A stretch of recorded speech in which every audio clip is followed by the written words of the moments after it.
And today we'll talk about apostasy in Islam. This is part A.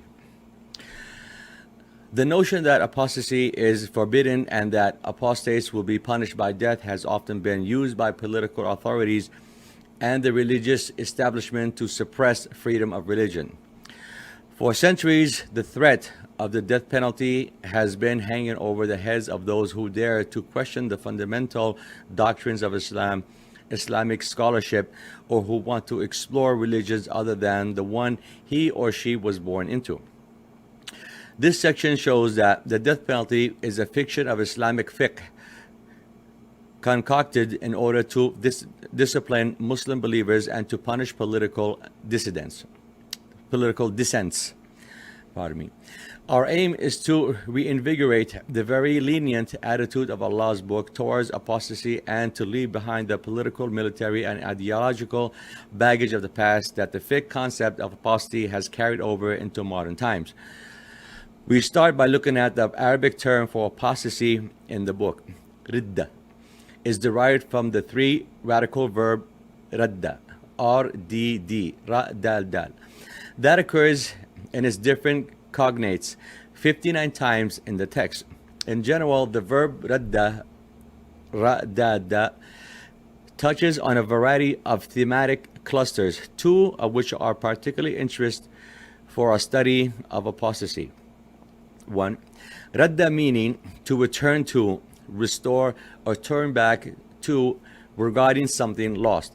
Thus, did we restore him, radadnahu, to his mother, that her eyes might be comforted, that she might not grieve. Qasas 13. Quite a number of the people of the book wish they could turn you people back, yuridunakum, to infidelity after you have believed. Baqarah 109. Then, when they opened their baggage, they found their stock in trade had been returned. Raddat ila, to them.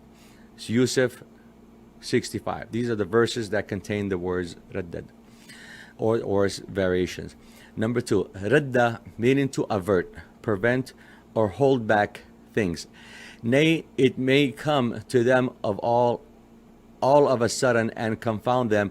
No power will they have to avert it, radda, nor will they then get respite. And Anbiya 40. If God inflicts harm on you, no one can remove radda, it, but him. Yunus 107. But if he wills harm on a people, no one can ward it off. Maraddahu. Ra'd 11. O my people, enter the holy land which God has assigned to you, and turn not back. Wala tirtaddu,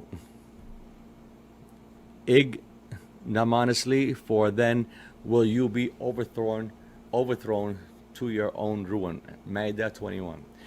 Two verses in the book specifically addresses the issue of apostasy. They ask you concerning fight and the prohibited month. Say, fighting therein is a grave offense, but graver is it in the sight of God to prevent access to the path of God, to deny him, to prevent access to the sacred mosque, and drive out its members.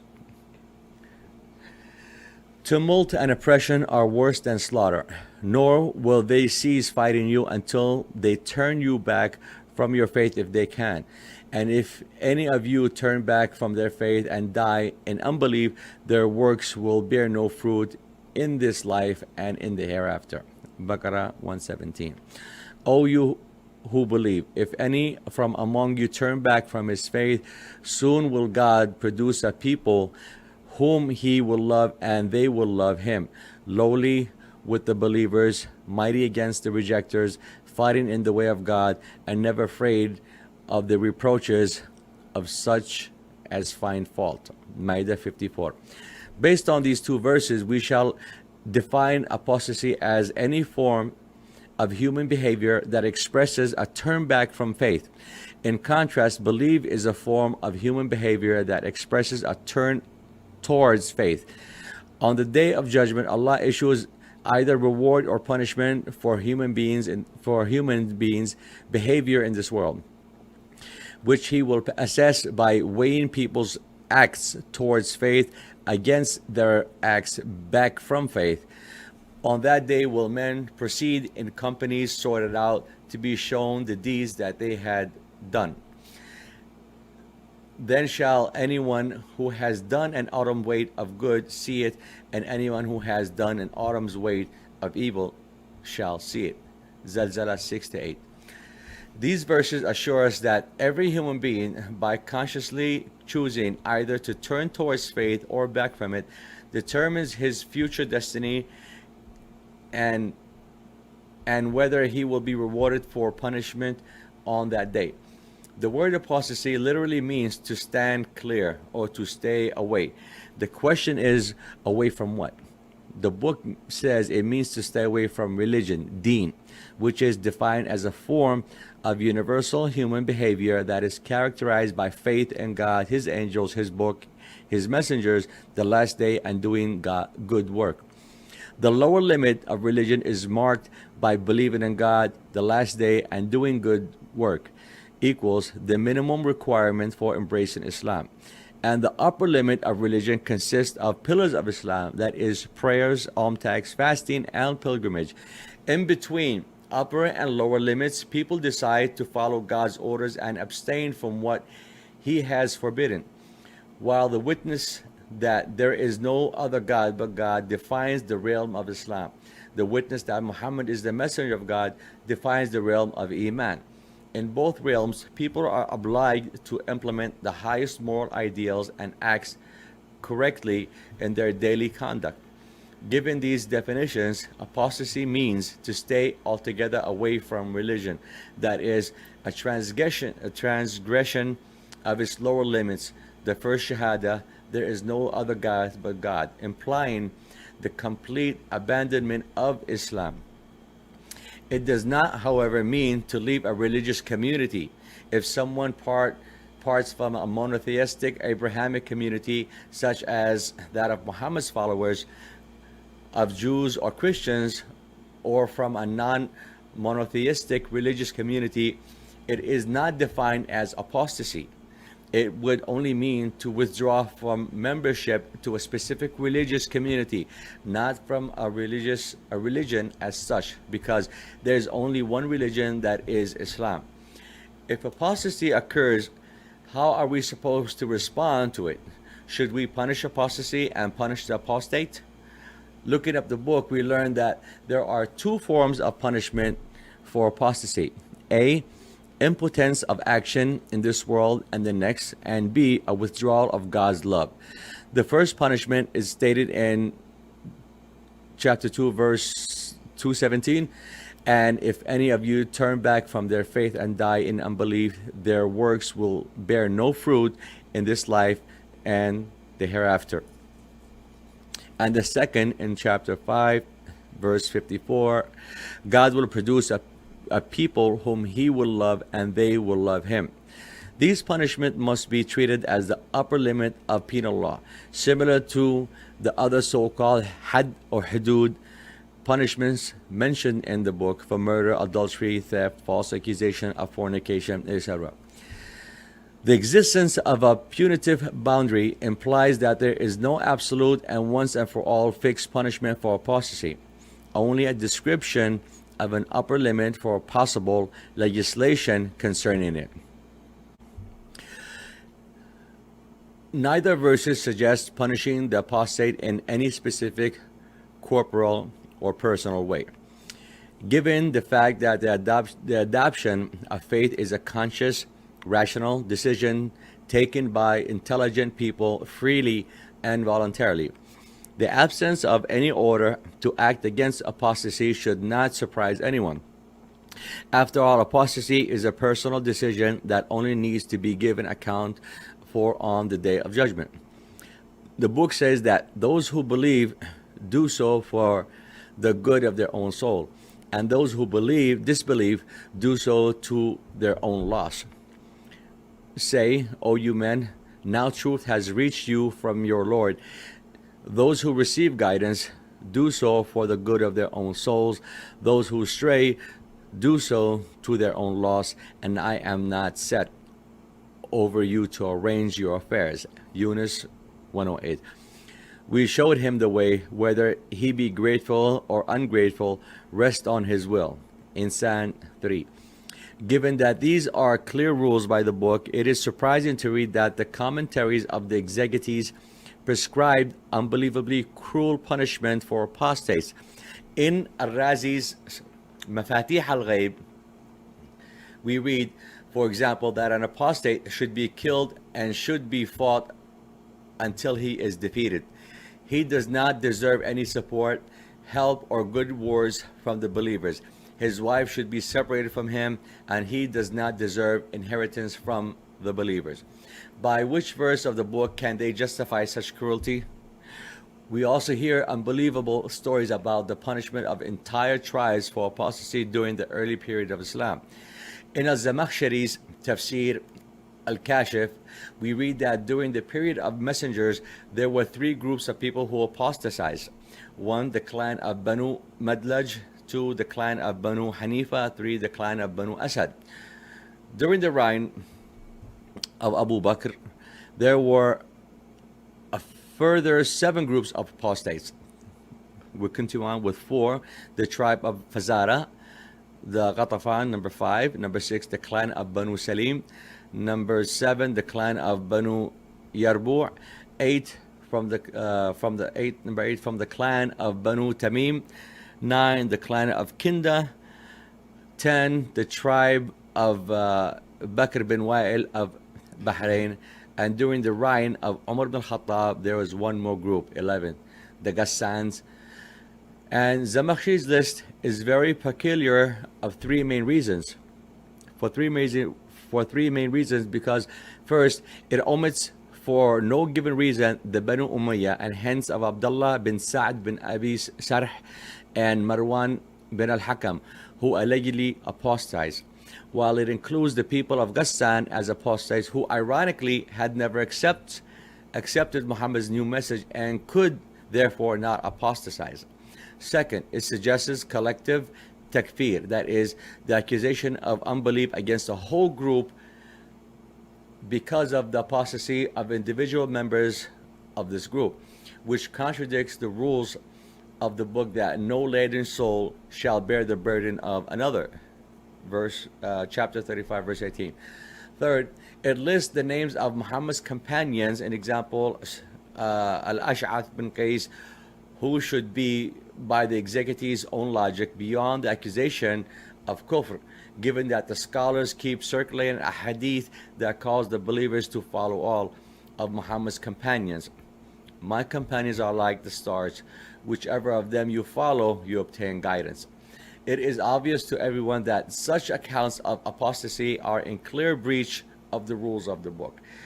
Later exegetes such as Al-Razi and Zamakhshari were victims of a scholarly ethos that A, regarded the companions as infallible, and B, took their accounts as sacrosanct, resulting in doctrines that mutated historical Islam into Islamic history, a form of revisionism through which purely historical narratives turned into sanctified heritage and heritage into legislation. By the time Al-Razi and Al-Zamakhshari wrote their commentaries, they could not but accept at face value the text of the tradition, which had acquired an authority that they did not dare to challenge.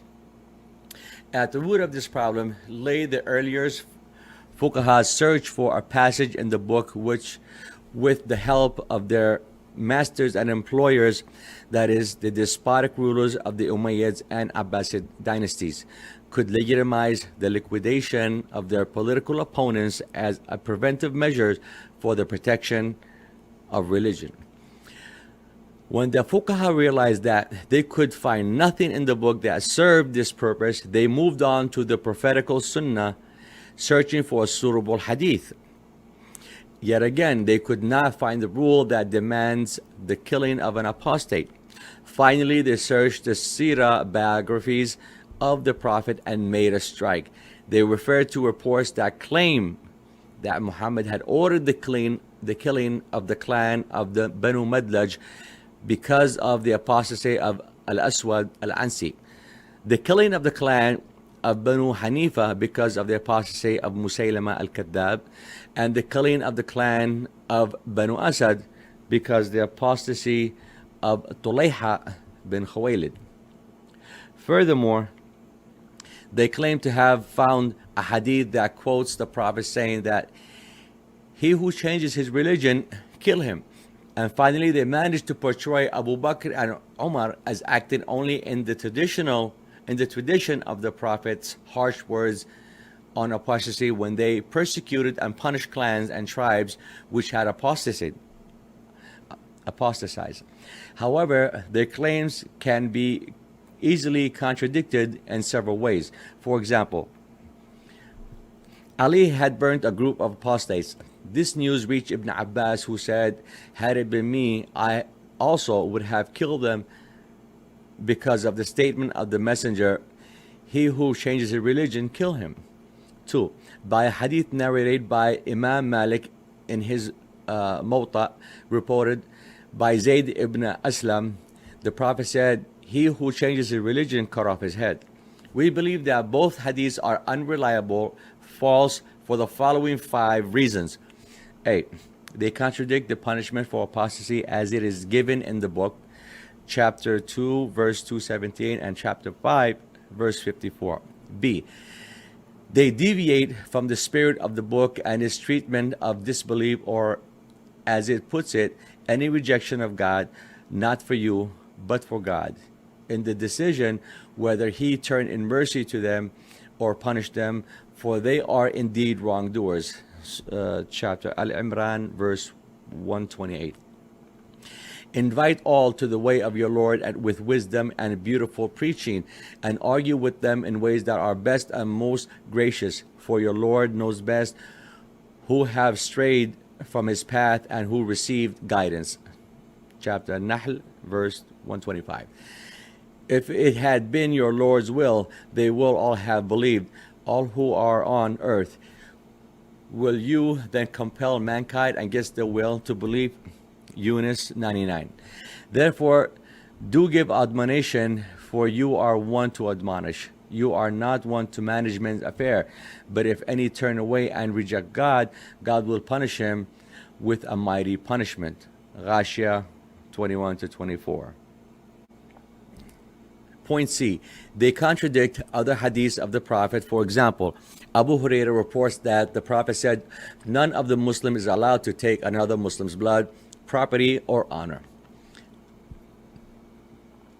Now, another point. They were not cited by the companion when they themselves had to deal with apostasy.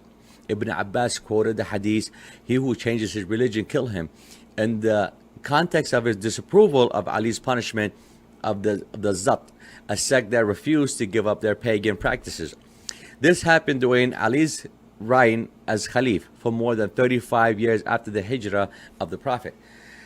Significantly, this hadith was not cited by Abu Bakr when he was challenged by Umar for his harsh treatment of apostate tribes 20 years earlier. He only said to Umar, by God, I will definitely fight those who separate between prayer and zakat. By God, if they refuse to pay even a bridle, which they used to pay to the messenger of God, I will fight them for their refusal.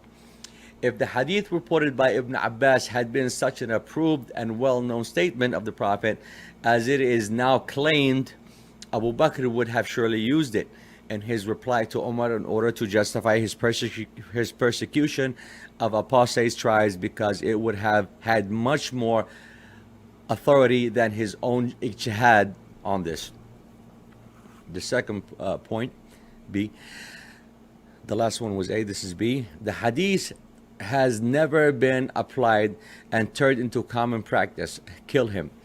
Neither during the time of the Prophet nor during the reign of the rightly guided caliphs. Those clans, tribes, and individuals which al-Zamakhshari lists were not killed because of the fact that they abandoned religion, but because of the political consequences their apostasy had for the safety and welfare of Muhammad's community at the time. This will be explained and detailed. Number two, all accounts of the first cases of apostasy started in the year 10 of Hijrah, the Muhammad's farewell pilgrimage. This includes the exegetical works on chapter 2 verse 217 and chapter 5 54, and the treatment of apostasy by scholars of hadith, sirah, akhbar, and tarajim. All of them seem to date the first cases of apostasy to the last year of Muhammad's life. Does this mean that before 632 there were no cases of apostasy? Of course there were many. Of course there were many. We are told that it was then labeled as hypocrisy, nifaq, not apostasy. And Aisha said, the Messenger of Allah died and the Arabs apostatized, but it was still known as hypocrisy. Also, a Zamakhshari list of apostates ends with a group that apostatized during the reign of Umar. Does this mean that after his death in 644 there were no more cases of apostasy? Of course there were, but in the fiqh manual they became categorized under different headings. For example, assault, breach of the oath of allegiance, secession from the community, zandaka, heresy, free thought, disobedience and rebellion against those in authority, and political dissent, and others. It is evident from this that apostasy has not been treated systematically by the fuqaha, and that the list of apostates circulated by the exegetists are both historically and legally worthless. From the discussion so far, we have discerned four things. First, apostasy needs to be publicly manifested, openly declared, in order to be punished, Imam Malik says. Second, it has to become known that it is officially acknowledged, even though it might be under the name of hypocrisy, hadith by Aisha. Third, apostasy was treated as a collective misdeed, al-Zamakhshari, for example. And fourth, apostasy is reported to have occurred in the shape of armed separatist movements which forcefully opposed the authority of the central government. We see that the real issue at stake was the question of loyalty, which was measured according to the standards of tribal alliances of ancient Arabia. Apostasy from religion as such did not matter to anyone. These accounts give us a good picture of the tribal culture of ancient Arabia. At its heart lay the question of allegiance, loyalty, tribal solidarity, and the male-centered norm of honor and dignity. Tribal welfare was an expression of power politics that aimed at the regulation of the balance of power in the Arabian Peninsula and at the political and military control over the area. The so-called apostasy wars were not fought because someone left religion or apostatized from the faith. Otherwise, everyone who abandoned Islam in those years would have been killed, which was clearly not the case. Reading al-Tabari's history, one comes across names of people who, because of their alliance to tribes that fought the troops of Abu Bakr's central government, should have also been killed, at least according to the alleged words of the Prophet. An example, he who changes his religion, kill him. And he who changes his religion, cut off his head. But the fact that they were left alone not only increases our doubts as to the authenticity of these hadiths, but also as to the fuqaha's claim to have correctly read these events. Is it possible that Abu Bakr and the other caliphs would have been allowed to kill apostates in the way it is reported? Assuming for a moment that the accounts are accurate, purely because these people abandoned a specific belief, or put differently, how likely is it that their harsh persecution and decapitation, and often inconsistent marriages to relatives, release from prison, treatments of apostates could have been possible.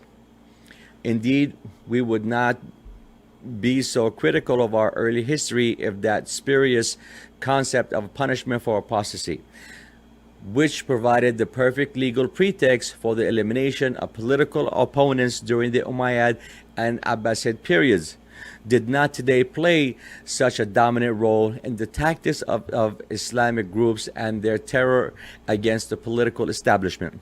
Ironically, by allowing the killing of political rulers on the basis of alleged apostasy, for example, Ayman al-Dawahiri and other ideologies are using precisely the same weapon of terror as the ancient political regimes did in order to intimidate their opponents.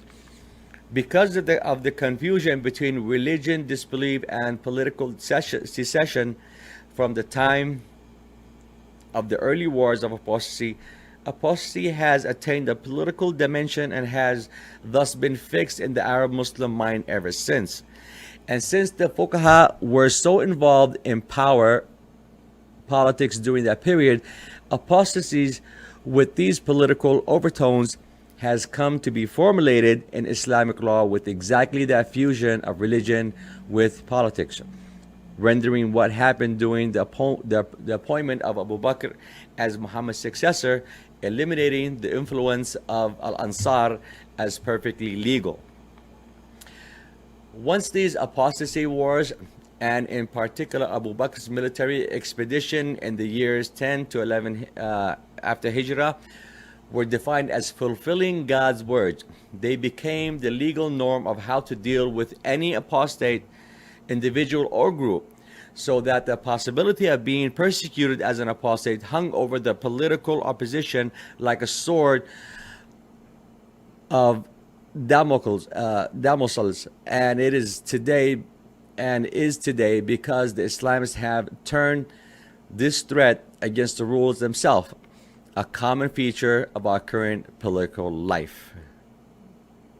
Many factors contributed to this amalgamation of apostasy with politics. We name only 6. A. The tendency to idealize people who are mentioned in the authoritative text of nascent Islam to the extent that we are supposed to emulate their every action and act in our time as they did thousands of years ago. As a result of this, we are faced with comical situations, such as people insisting on paying their alms during Ramadan in the form of wheat, exactly as their forefathers did, because they did not accept money or any other modern substitute for it. Such excessive veneration of people is close to personality cult, which causes people to invent exaggerated accounts of their idols' lives, similar to what we have seen with the mystics and their almost fanatical veneration of dubious Sufi sheikhs. B. The completely uncritical attitude towards the early history of Islam, which makes it impossible to assess this period objectively according to the political, economics, and military parameters of its time. Instead, the period of the forefathers is seen as sacrosanct, and the writing of the founders of the legal school are regarded as infallible and untouchable, with the terrible consequences that is historic values, example tribalism, paternalism, male chauvinism, and materialism, have now been transported into the modern age and are with us at the time. An example, the horrendous repression of women and their rights in marriage, education, and work, and are, in spite of their contingent origins, praised as absolute standards that are universally valid for all times. Number C, the enormous influence of cultural traditions, whose power is seen as overriding the authority of Allah's book. This is particularly harmful in the sphere of family law, where the book's insistence on bequest is ignored in favor of rigid inheritance law that are applied in such a way that they maximize the male shares and minimize the female share to the detriment of all women in the family. This against the clear rules of Allah that from what is left by parents and those nearest related, there is a share for men and a share for women, whether the property be small or large, a determinate share. Nisa 7. D. The power of schoolism in legal thought, that is, the tradition to force people to attach themselves to a specific school or of law and get their legal guidance exclusively from the school, even if it clearly contradicts the guidance from Allah's book. We once more quote the position of the Hanafi school, and the views of the sheikhs of our schools contradicts the views of the Quran. We stick to what the sheikh said. Such an attitude of schoolism is also prevalent in the current obsession to call one another disbelievers, simply because of the conviction that is not congruent with our own position must, by definition, be kufr, since we see ourselves as holding a monopoly on the truth. Point E.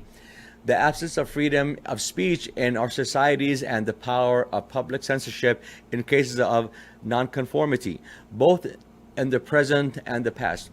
The fact that news about the arrest of political opponents, as well as their torture and imprisonment, is met by the majority of the population with silence and indifference, while the police would not dare to ask a woman to remove her veil because of the massive public outcry it could cause, is an expression of this culture of conformity in which people cannot say what they think and cannot wear what they want.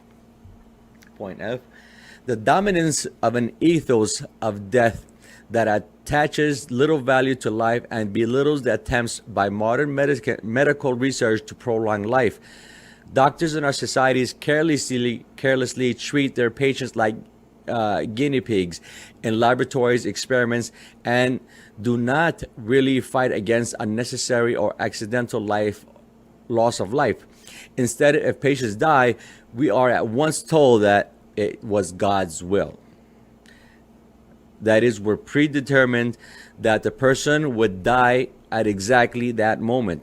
Day by day and week by week, we hear the preachers from their pulpits scolding us because we love life and fear death, in spite of the fact that love of life and fear of death is a natural disposition that Allah has instilled in all of His creation. But this continuing praise of death has turned many young men into monsters who care little about life and do not think twice about blowing themselves up, killing children, women, and old people. The higher the number of casualties, the greater is their bravery.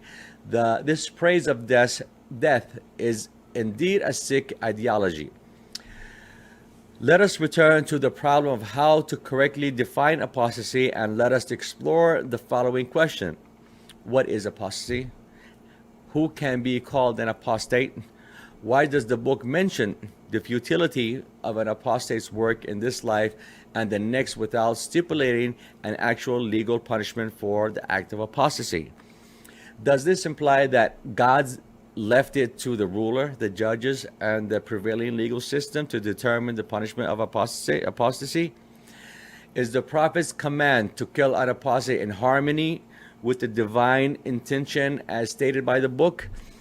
Does apostasy mean that someone leaves a community for good?